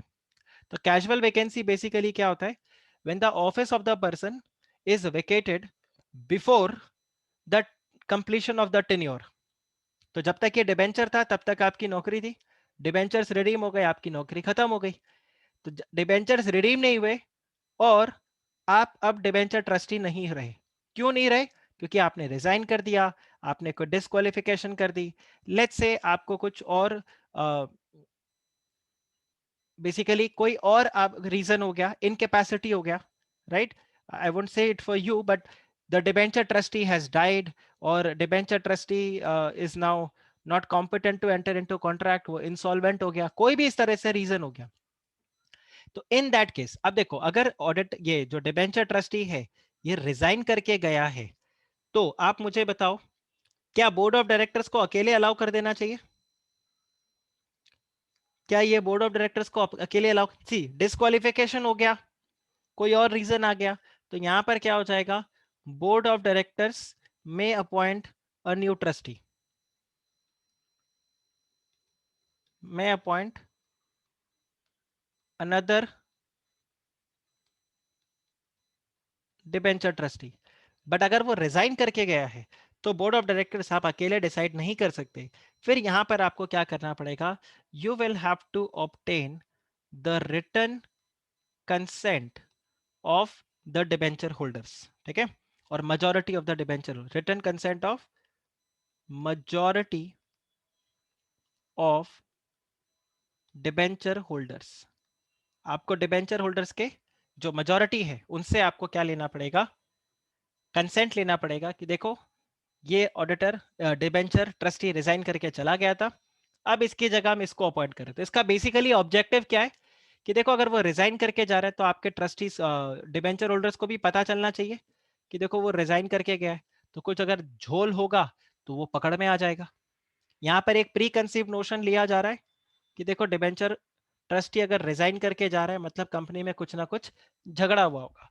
तो हो सकता है भाई डिबेंचर ट्रस्टी का झगड़ा कुछ डिबेंचर होल्डर्स के रीजंस की वजह से हुआ होगा, मतलब उनके हित के लिए हुआ होगा कि डिबेंचर ट्रस्टी बोल रहा होगा ये आप ऐसे नहीं कर सकते, this is going to prejudicially affect the rights of the debenture holders, but you are still doing it so I oppose to this, मैं ये काम आपको करने नहीं दूंगा। कंपनी बोले नहीं करने दोगे तो गेट आउट, उसने रिजाइन कर दिया। आया आपको सिचुएशन? ब्रॉडली आप समझ रहे हो? ऐसा जरूरी नहीं है, ऐसा जरूरी नहीं है कि वो इस तरह से जानबूझ के रिजाइन कर रहा हो कि कुछ झोल ही हुआ हो, बट इस तरह से रौनक बोल रहा है sir if this event happens before 3 or 4 days will the date of redemption be extended? Answer is no, answer is no. फिर 3 से 4 दिन से पहले आप फिर वहां पर अपॉइंट, क्योंकि यहां पर भी देखो आपको कैजुअल वैकेंसी अगर आएगा तो आपको उनको अपॉइंट करने के लिए नया person you will have some reasonable time. हालांकि रूल्स में कोई टाइम वगैरह आपको यहाँ पर दिया नहीं है, राइट राइट। तो इन दैट केस जो बोर्ड ऑफ डायरेक्टर्स है वो यहाँ पर अपॉइंट कर देते हैं, तो ऑफ कोर्स उसके लिए भी आपको किसी को ढूंढना होगा, बोर्ड मीटिंग होगा, बोर्ड मीटिंग के अंदर किसी के नाम को हम नॉमिनेट करेंगे, फिर उसको जाकर अपॉइंट करेंगे, तो एक प्रोसेस रहता है। तो प्रोबेबली अगर 3 से 4 दिन ही है तो फिर आपको यहाँ पर अपॉइंट करने का जरूरत नहीं पड़ेगा। प्रैक्टिकली ऐसा सिचुएशन आ सकता है आपको। बताइए, is this clear? Is this clear? अच्छा, ये तो बात हुआ कैजुअल वैकेंसी का। व्हाट इफ डिबेंचर ट्रस्टी अड़ जाए, वो बोले मैं ना तो रिजाइन करूंगा ना आपको ये काम करने दूंगा, आपको निकालना है तो मुझे निकाल दो। अरे आया, उस सिंघम में डायलॉग नहीं था? वो सिंघम बोलता है कि मुझे क्यों सिंघम तुम डर गया, याद है वो जयकांत शिगरे को जाके बोलता है फर्स्ट वाले में, तू डर गया, तेरी 10 मिनट के अंदर वर्दी उतरवा सकता हूँ, हाँ तो उतरवा ना, मुझे डर नहीं लगता, गांव जाऊंगा, खेत चलाऊंगा, वो ना हल चलाऊंगा, खेती करूंगा। यही तो मैं चाहता हूं कि तू करे, कि तू एक डर गया, तू एक पुलिस वाले से डर गया, जयकांत शिगरे एक पुलिस वाले से डर गया और उसने उसका ट्रांसफर करा दिया, वर्दी उतरवा दी। आ रहा है आपको समझ में? तो इस तरह से सिंघम भाऊ बनते हुए डिबेंचर ट्रस्टी बोलता है ना तो मैं कोई काम गलत काम करूंगा और ना करने दूंगा। अभी विनीत क्या करूं, पढ़ाने का स्टाइल ही ऐसा है। तो बॉलीवुड मूवीज मेरे लिए मूवीज नहीं है, they are the source of information, right. Documentary की तरह मैं देखता हूं ताकि मीम बने और मैं कॉन्सेप्ट के साथ उसको कनेक्ट कर सकूं, ठीक है। चलो, तो यहां पर हम डिस्कस करते हैं with respect to the removal of trustee. तो अगर आप ट्रस्टी को रिमूव करना चाहते हो तो क्या बोर्ड ऑफ डायरेक्टर्स खुद से रिमूव कर सकते हैं? Answer is no. अगर आपको ट्रस्टी को रिमूव करना होगा तो इन दैट केस आपको अप्रूवल लगेगा from the 3/4 in value of the debenture, right. So you need to take the approval of debenture holders, और इन डिबेंचर होल्डर्स के पास कितना वैल्यू होना चाहिए? They should be holding 3/4, rather यहां पे मैं लिख देता हूं holding 3/4 in the value of debentures. तो आपको बोलेंगे चलो कोई दिक्कत नहीं है। निधि ने यहाँ पे एक क्वेश्चन पूछा है, sir can a debenture trustee be a trustee in 2 different companies at the same time? या नहीं, ऐसा कोई रेस्ट्रिक्शन नहीं है निधि, देयर इज नो रेस्ट्रिक्शन कि आप एट अ टाइम एक ही कंपनी के ट्रस्टी बन सकते हो। You can be trustee in more than one company, there is no problem, okay, right. फिर डिबेंचर ट्रस्टी के जो रेगुलेशंस है उसमें रेस्ट्रिक्शंस रह सकते हैं, बट कंपनीज एक्ट में ऐसा कोई रेस्ट्रिक्शन आपको नहीं मिलेगा। आप बताइए, दिस इज क्लियर? तो ये हो गया हमारा अपॉइंटमेंट ऑफ ट्रस्टी, ये हुआ कैजुअल वैकेंसी, ये हो गया रिमूवल। अब अगर आपसे कोई पूछे what is the duty of the debenture trustee, तो ये आपका जनरल हो जाता है कि वो यहाँ पर इंश्योर करेगा कि जो टर्म्स एंड कंडीशंस है वो आपके फुलफिल होते रहे, ठीक है, जो जिन जिन कंडीशंस पे आपका डिबेंचर इशू किया गया है वो कंप्लाई हो रहा है, कहीं भी किसी तरीके से कोई डिफॉल्ट नहीं हो रहा, कंपनी यहाँ पे पेमेंट्स में डिफॉल्ट नहीं करे, ठीक है, कंपनी रिडम्पशन में कोई डिफॉल्ट नहीं करे, और कोई और टर्म्स है उसको नहीं हो। सपोज जिस एसेट के साथ आपने डिबेंचर्स को सिक्योर करके रखा है कंपनी, वो एसेट से किसी को उठा के बेच रहा है, तो again it is not allowed. तो ये सब चीजों का वो यहाँ पर ध्यान रखेगा। इसके अलावा अगर डिबेंचर होल्डर्स का मीटिंग करवाना है तो वो मीटिंग भी हो जाएगा। मीटिंग ऑफ डिबेंचर होल्डर्स आप यहाँ पे देख सकते हो, वो कब हो जाएगा, अगर 1/10 of the value of debentures जो होल्ड कर रहे हैं वो रेक्विजिशन डालते हैं डिबेंचर ट्रस्टी को कि यार एक काम करो, ये डिवेंचर्स होल्डर्स का आप एक मीटिंग बुलवाओ, तो वहां पर वो मीटिंग बुलवाया जाएगा। या फिर कोई एक ऐसा इवेंट हो जाए जिससे कि कुछ ब्रीच हो टर्म्स एंड कंडीशंस का। मैं यहाँ पे सिर्फ ये नहीं बोल रहा हूँ कि पेमेंट में डिफॉल्ट हो, जिन कंडीशंस पे डिबेंचर्स को इशू किया गया है उसका कोई ब्रीच हो जाए तो फिर यहाँ पर आपका मीटिंग होल्ड करवाया जाएगा। आप बताओ, ये क्लियर हुआ आपको? ये क्लियर हुआ? राइट? तो ये आपके पास प्रोविजंस है। सेम वे आपके पास डिबेंचर रिडम्पशन रिजर्व का भी प्रोविजन आ जाएगा। और डिबेंचर रिडम्पशन रिजर्व में अगर आप देखोगे तो कंपनी को हर साल डिबेंचर रिडम्पशन रिजर्व क्रिएट करना पड़ेगा। कितना? देखो, फाइनेंशियल ईयर एंड होने पे जितने भी वैल्यू का डिबेंचर्स आपका रिडीम होना है उतने का आप क्या क्रिएट कर दोगे? DRR, debenture redemption reserve. So this has to be created out of the profits available for dividend which are available for the dividend। एक पार्ट तो ये, दूसरा आपका हो जाएगा debenture redemption reserve. This will be for the percentage, मतलब कितना, it will be equal to the amount of debentures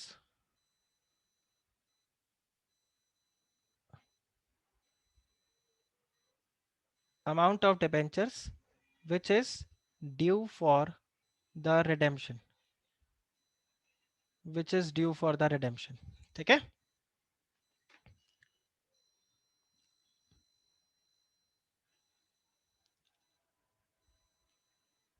ये क्लियर हुआ? ड्यूरिंग द फाइनेंशियल ईयर,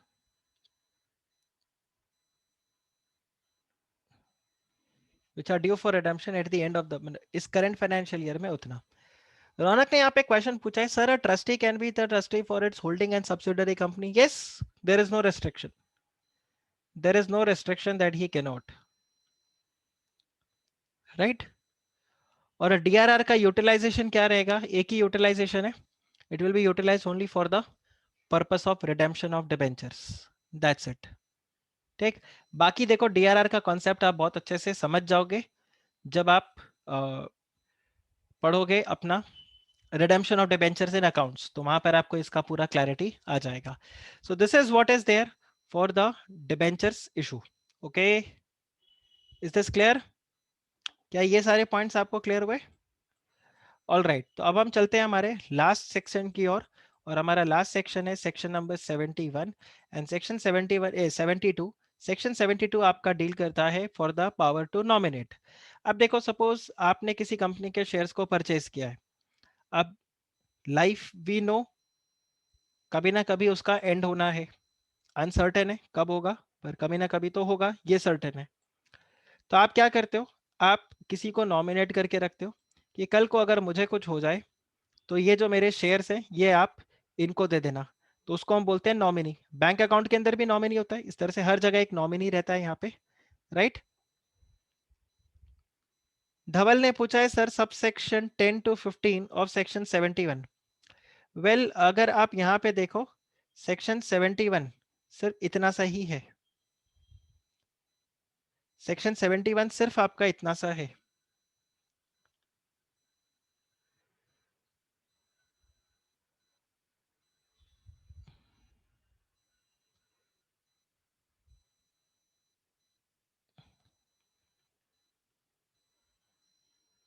सो ये, एक मिनट, मैं एक बार रिकन्फर्म कर देता हूं बिकॉज ये आपका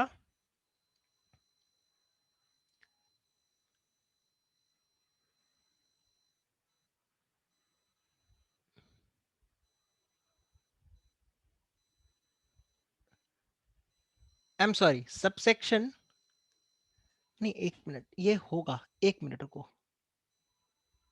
आई एम सो सॉरी, ये नहीं, इसमें डिलीट हुआ है, इसमें सबसेक्शन 11 जैसे ओमिट हो गया, ठीक है। और आपका फर्दर इसमें अगर आप देखो सबसेक्शन 14 15 ये सब भी ओमिट हो गया।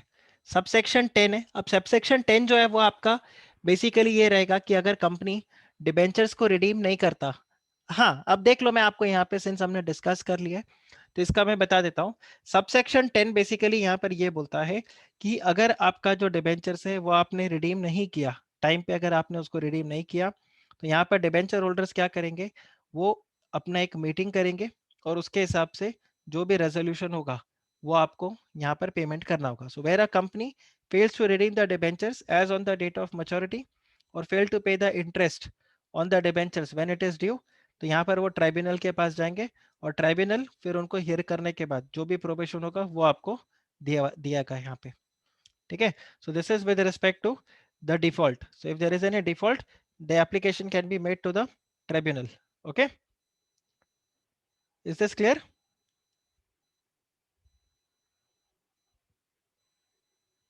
तो ये इतना सा पॉइंट आपको बस ध्यान रखना है, बाकी इसके अंदर आपको कुछ भी नहीं है।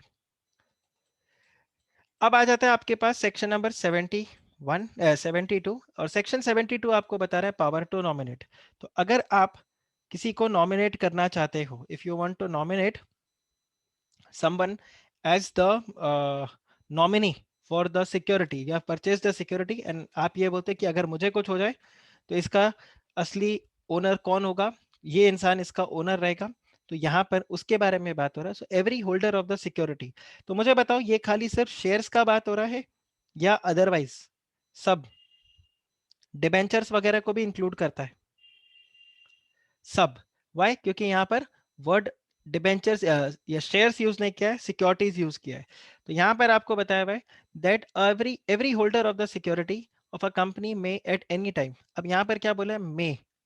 तो क्या जरूरी है आपको किसी को नॉमिनी अपॉइंट करना? Answer is no, you may appoint a nominee at any time in the prescribed manner. अब प्रिस्क्राइब्ड मैनर बेसिकली क्या है? प्रिस्क्राइब्ड मैनर आपका हो गया फॉर्म SH16, ठीक है, SH13। फॉर्म SH13 के अंदर आप क्या करोगे, आपको जिसको अपना नॉमिनी अपॉइंट करना है आप उसको अपॉइंट कर सकते हो और उसके नाम पे ये सिक्योरिटीज चला जाएगा। अगर आपको डेथ हो गया तो जो होल्डर है, सिक्योरिटी होल्डर का, उसका अगर डेथ हो गया तो यहाँ पर चला जाएगा। सेम वे अगर आप ज्वाइंटली सिक्योरिटीज को होल्ड करते हो तो ज्वाइंट होल्डर्स जो है वो यहाँ पर क्या कर सकते हैं, अपने नॉमिनी को अपॉइंट कर सकते हैं कि अगर उनमें उनका डेथ हो गया तो ये जो डिबेंचर है ये किसको वेस्ट हो जाएगा। तो ये आपके पास प्रोविजन इधर भी आ गया। इसके अलावा आप क्या करते हो, आप कंपनी को एक नोटिस दोगे इन फॉर्म नंबर SH13, आप कंपनी को नोटिस दोगे और आप बोलोगे इसको मेरा नॉमिनी बना दो। तो वहां पर इन दैट केस कंपनी आपको 2 महीने के अंदर अंदर रजिस्टर कर देगा, ठीक है। The request for nomination 2 months, it is going to take 2 months and 2 months के अंदर अंदर कंपनी अपने रजिस्टर ऑफ जो डिबेंचर होल्डर्स है या सिक्योरिटी होल्डर जैसे शेयर होल्डर्स हो गए, तो जो भी यहाँ पर डिबेंचर रजिस्टर कंपनी मेंटेन करके रखता है वहां पे नॉमिनी का नाम ऐड कर दिया जाएगा।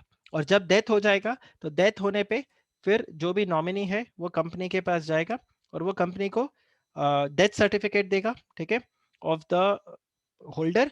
और फिर वो बोलेगा कि अब आप एक काम करो, मेरे को उसकी जगह आप रजिस्टर कर लो, तो यहाँ पर उसको रजिस्टर कर दिया जाएगा। तो ये देखो, notwithstanding anything contained in any other law for time being in force or in disposition, whether a testimony or otherwise, in respect of the security, where a nomination mode, where a nomination made in the prescribed manner purports to confer any right to vest the securities of the company, the nominee shall, on the death of the security, but ध्यान रखना only on the death of the security, securities holder, ठीक है।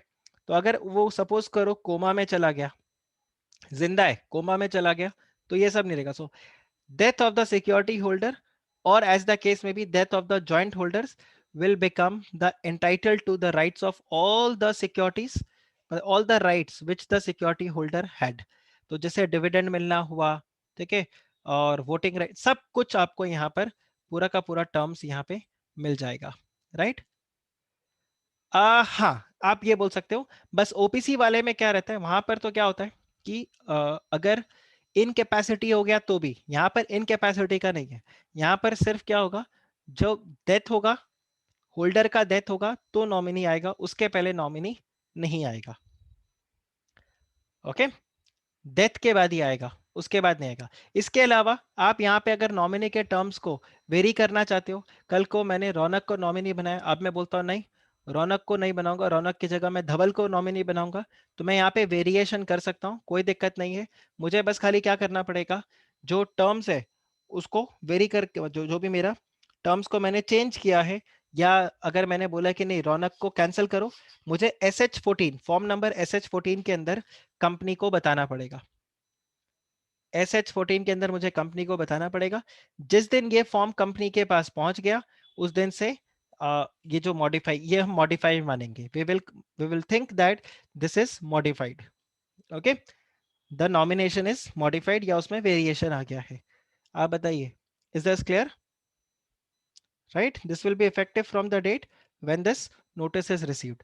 और suppose करो अगर कोई minor है, उसको आपने नॉमिनी बनाया, अब ड्यूरिंग हिज माइनॉरिटी अगर जो होल्डर है उसका डेथ हो गया, then in that case he will become entitled to those securities even during his minority. आप ये नहीं बोल सकते नहीं अभी तो तुम माइनर हो तो तुम्हारे नाम पे कैसे होगा सिक्योरिटी, सिक्योरिटी तो भी आपके नाम पे यहाँ पे कन्वर्ट हो जाएगा। आप बताओ, does this make sense? Does this make sense? Yes? Okay, then with this we have wrapped up our chapter. Okay, module से एक बार हम इसको क्विकली गो थ्रू कर लेते हैं, so that we are confirmed that हमने सब कुछ कवर कर लिया है। क्या आप लोगों ने मॉड्यूल को पढ़ा था? क्या आप लोगों ने मॉड्यूल को पढ़ा था? यस, सब कवर्ड मिला आप लोगों को प्रोविजंस? हाँ, ओके,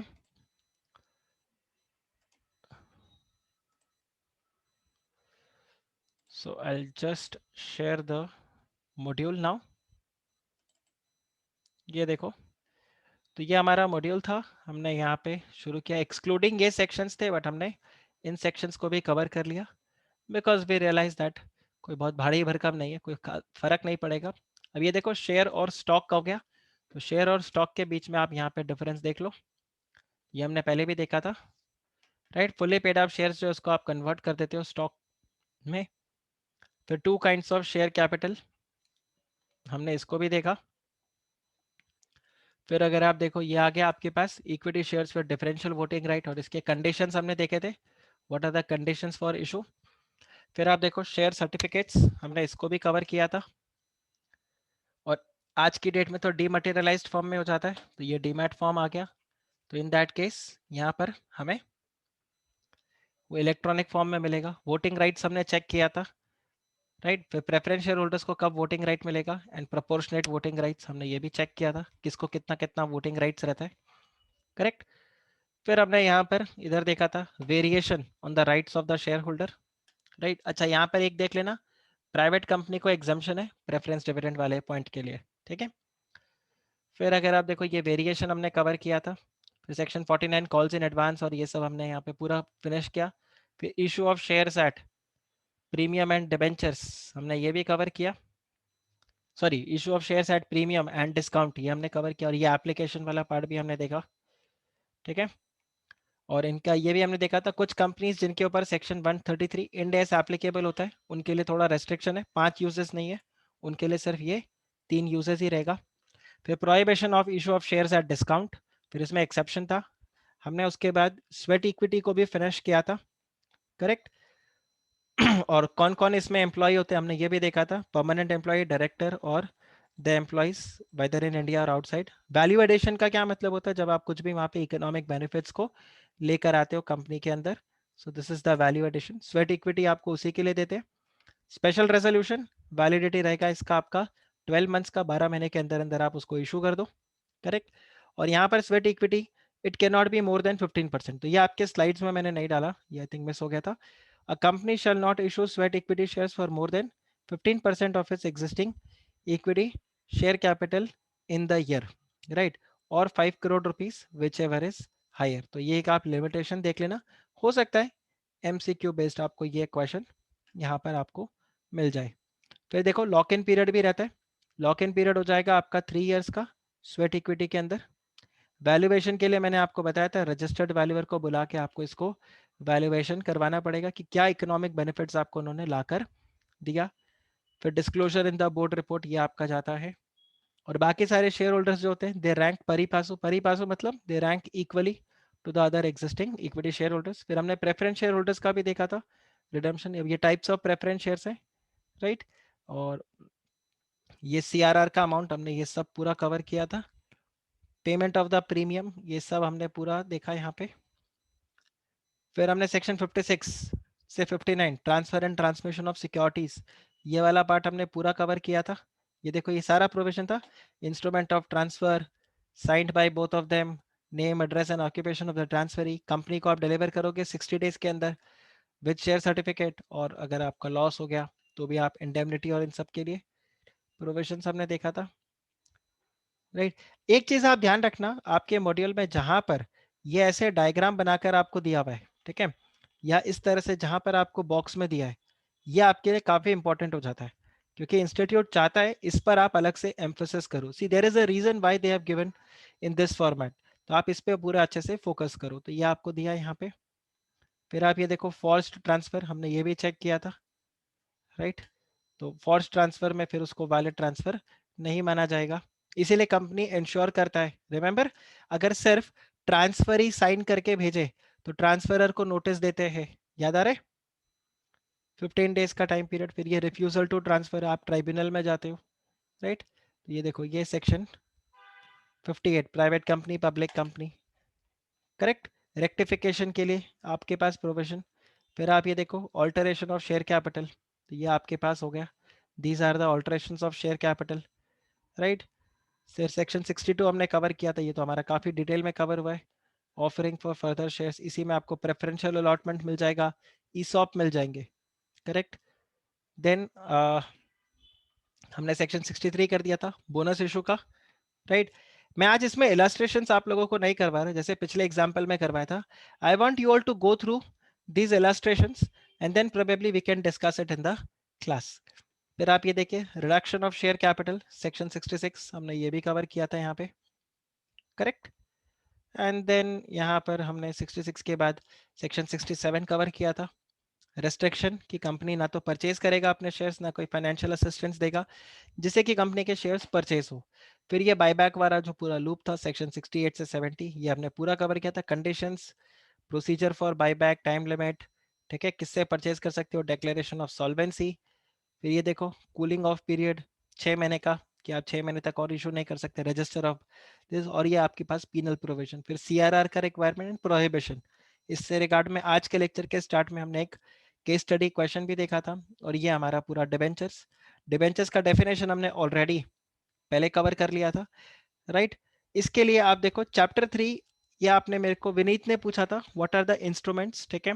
तो रिजर्व बैंक ऑफ इंडिया का जो एक्ट है वहां पर एक लिस्ट ऑफ सिक्योरिटीज का एक पूरा इंस्ट्रूमेंट्स है उनका लिस्ट दिया हुआ है, ये वो यहाँ पर आ जाते हैं, वहां पर आपके बॉन्ड्स और ये सब रहते हैं, ठीक है। फिर ये जो एग्जाम्पल्स है प्लीज ये एग्जाम्पल्स को आप काफी अच्छे से कवर कर लेना, जैसे मैं आपको बता रहा हूँ अलग से हम भी इसको कवर करेंगे क्लास के अंदर, बट एज ऑफ नाउ ये आप देख लेना। अब ये देखो अलग अलग तरह के डिबेंचर्स हो गए, आई डोंट थिंक सो इसके ऊपर आपको पूछेगा। देखो secured debentures which are secured by creating charge on the assets, and the debentures which are not secured by creating any charge on the assets, those are unsecured. redeemable debentures जिनको आपको redeem करना है, maximum time period 10 years. irredeemable debentures जिनको आपको redeem नहीं करना, which is not allowed by the companies act.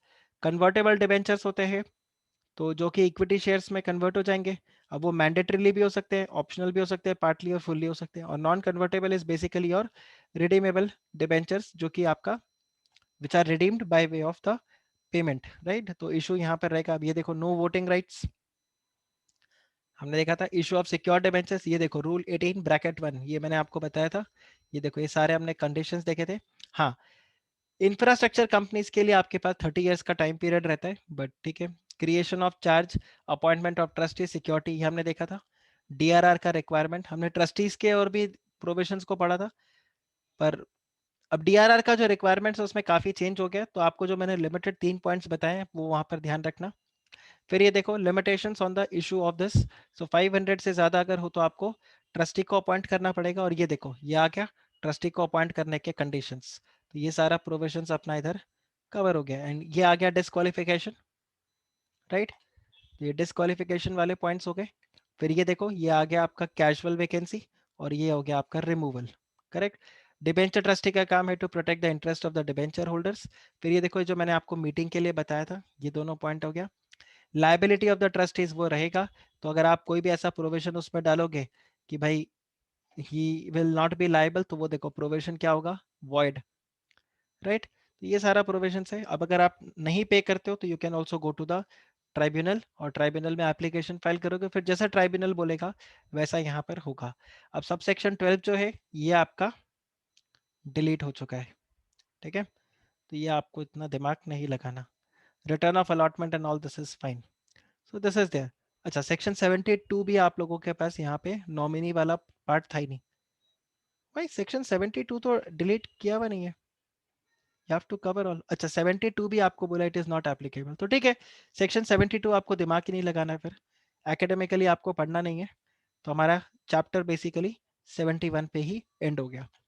कल हम स्टार्ट करेंगे past year questions relating to this particular chapter, share capital and debentures. तो मई 2018 से लेके अभी तक जितने क्वेश्चंस पूछे हैं वो हम कल डिस्कस करेंगे। आप लोग इस मॉड्यूल के जितने भी एग्जाम्पल्स हैं उनको एक बार गो थ्रू कर लेना, that is going to be very helpful, और उसको हम फिर डिस्कस करेंगे। प्लस कल तो हम पास्ट ईयर क्वेश्चंस को कवर करने ही वाले हैं, right. So that's it for this lecture, take care, bye bye, happy learning.